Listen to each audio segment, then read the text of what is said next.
Howdy to ya, my YouTube friends.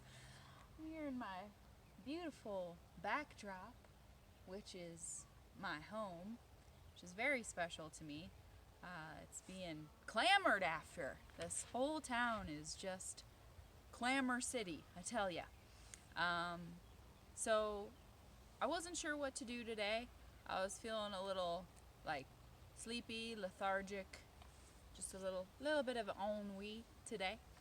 But I was like, hey, self, it's day 155. You better look alive. Get to it. Got poetry to do. And wow, the sky is magnificent right now. I just always wish that I could show you the nuances, the ballet dance of clouds that's happening all around me. Whew. It is really something. Cotton candy dreams up in here. But I did my little cheat thing where I looked to see what the national day is today, and it's National Prairie Day, and that sparked me. So I had to get out the old thinking machine, get after it to appreciate all this green. So we are technically considered in the foothills here, prairie. It's something I'm very passionate about. My best friend and I want to go. I haven't been in years, which is terrible, but I need to go see the cactus blossoms in the Pawnee grasslands, and I haven't been in so long. You do have to watch out for the horse flies. They'll get you. Ooh, babe, mosquito, shoulder. Ooh. That was a juicy one. We gotta protect my film crew here. It's we're taking big risks out here, people. These are those high risk videos. But it's National Prairie Day, and it just means so much to me. I've mentioned some of these stories before in other videos, but you know, it's hundreds of hours of content to go through. So I'll give you little snippets wherever you tune in. My best friend was almost named Prairie Rose. Her parents were going to name her Prairie Rose as a hyphenated name, and I was going to be Virginia Dale. And I've told the infamous story of my acting school roommate. I told her, I thought if I was Virginia Dale, I would have done a lot of knitting. And she said, girl, if you were Virginia Dale, you would have been fat in the ass. I love that line. Just a really good line. Sorry, no kicking. I promised my boo I wouldn't do any high kicks up here. I'm on a fence right now. High octane. So, thrill sport, thrill seeker, right here. But yeah, I'm from the prairie, and so my best friend and I were having a very passionate conversation the other day, and it was her birthday yesterday, so this fits all in too, because she loves the dang prairie, and so do I. And she belongs to a prairie dog conservation group, and you can laugh and think that that's corny, but they're very important to the ecosystem. As I've said in my earth poems before, even these annoying mosquitoes, everything is interconnected to everything. We can't lose any of it, people, and we're just plowing it down and pouring synthetic materials over it. But it's actually a really bad situation. The prairie dogs are losing life rapidly. People don't care. They want to put up their sprawling houses with big patios, and it doesn't matter to them how they get it, what grows there. They don't care. So it's pretty sad. And the ecosystem has changed rapidly because of the development of this community. There's so many animals that just no longer exist that you used to be able to spot here, and now I fear they have dwindled down to non-existence. So I tried to pour my heart into this a little bit. It's not enough. I feel like I got to get out there more and fight. It's hard to fight for a single thing these days. If you know, then you know. But yeah, we're soaking up the prairie mojo right now. So I wore I've done a poem also about the creator of the gunny sacks dress. This is a gunny sacks. Quintessential Colorado right here, basically. It's from the 60s, and it just makes me feel like a prairie queen. Virginia Dale, the prairie queen. My best friend Prairie Rose and I always thought we should start like an alter ego reality show where Prairie Rose and Virginia Dale show you the sights. And I also mentioned these really rare kind of owls that live in the prairie that like burrow down into holes. So I wore my really cute little owl pin. That's a very special little trinket. Thanks, boo. quality cinematography there. And my mother's wedding boots, gifted to her at a powwow, handmade, pretty awesome. So here we go. I just chose to make the title a shout out to my best friend because I love her and it's birthday month and I'll just be lavishing her with tons of love all the time. So I called this one today, Prairie Rose Knows. What y'all know about the beautiful prairies? They got a whole lot of species so incredibly varied. The pollen carried to neighboring farms by native prairie bees has an efficiency 40 times more impressively potent than plain old honeybees. They got vibrant clementine orange butterfly weed to attract rare regal fritillary, it's a really hard word, rare regal fritillary, a sexy nymphalid. Hid just below the surface, there's burrowing owls. You can hear the howls of the swift fox and coyote. See the billowing prairie drop seed. But our greed and need to feed the machine has been more than mean to these creatures and plants with gorgeous features.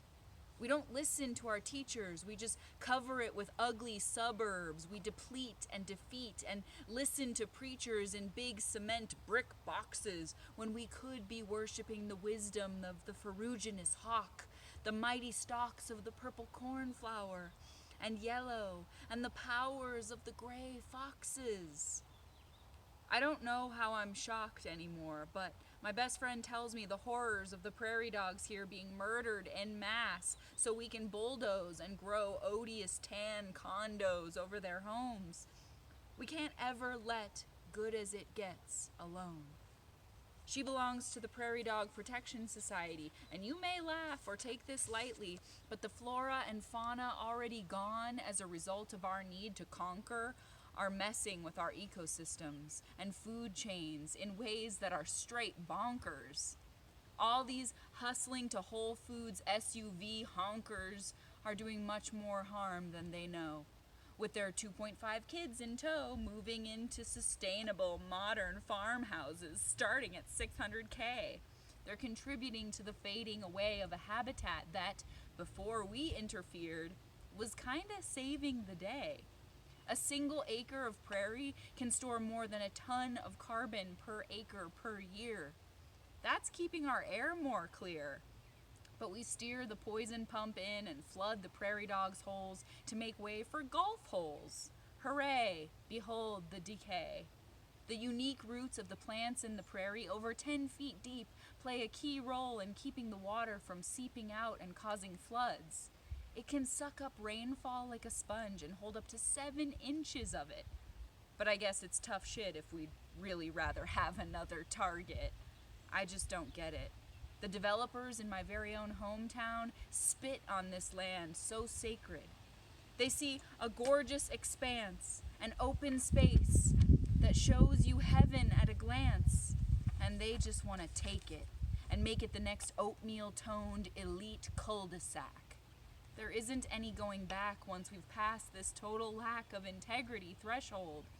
Pretty bold to just destroy the homes of waterfowl, songbirds, black-footed ferrets, which we've utterly annihilated from this very area. Rare wildflowers and extremely necessary, totally unique soil microbes. Simply to feed our sprawling human hysteria. I want to go to my know-it-all city planners and say, how dare ya? You stoop to kill and crush these rare areas possessing biomass for natural gas, the compass plant, resilient cordgrass, the rattlesnake master, which isn't a snake. You think it's all just there for you to make money off of? You don't see what's at stake. I shake my earth-loving fists at you. Do we even have an inkling left about how to be good or true? To the only planet we're ever gonna belong to?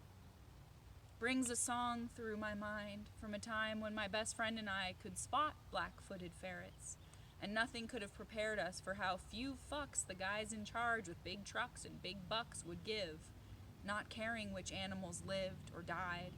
and what message that was sending. A message of doom. Oh, right, the tune. Where is my prairie song? Where is my happy ending? Where have all the cowboys gone? Or the good guys, or just anyone who didn't take a check for the price of their conscience and say so long to that voice that gives them a choice not to hoist up the prefab housing walls, not to allow the earth to fall by the wayside of some 5-bedroom homes. We just can't leave as good as it gets alone. So happy National Prairie Day from my home in the prairie to wherever you are. I think it's pretty scary what we're doing here as humans. But I wrote a few notes down from this, my good old reliable National Day of website. You can learn more about prairies and conservation by visiting these websites. I'm not being paid by them at all, but I will endorse them anyway because it's something I believe in.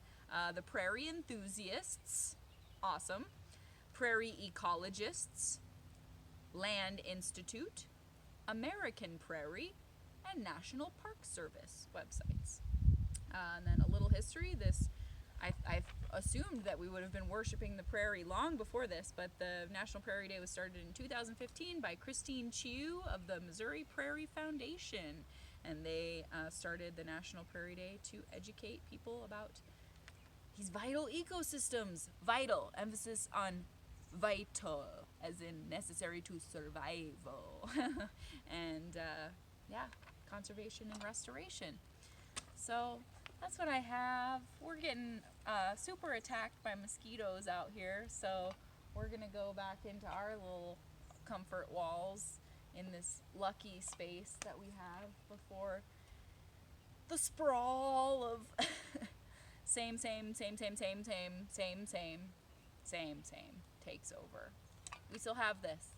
We have this incredible peachy pink lilac smelling holy space. So thanks for getting a little taste of my love of the prairie, and I'll see you again tomorrow.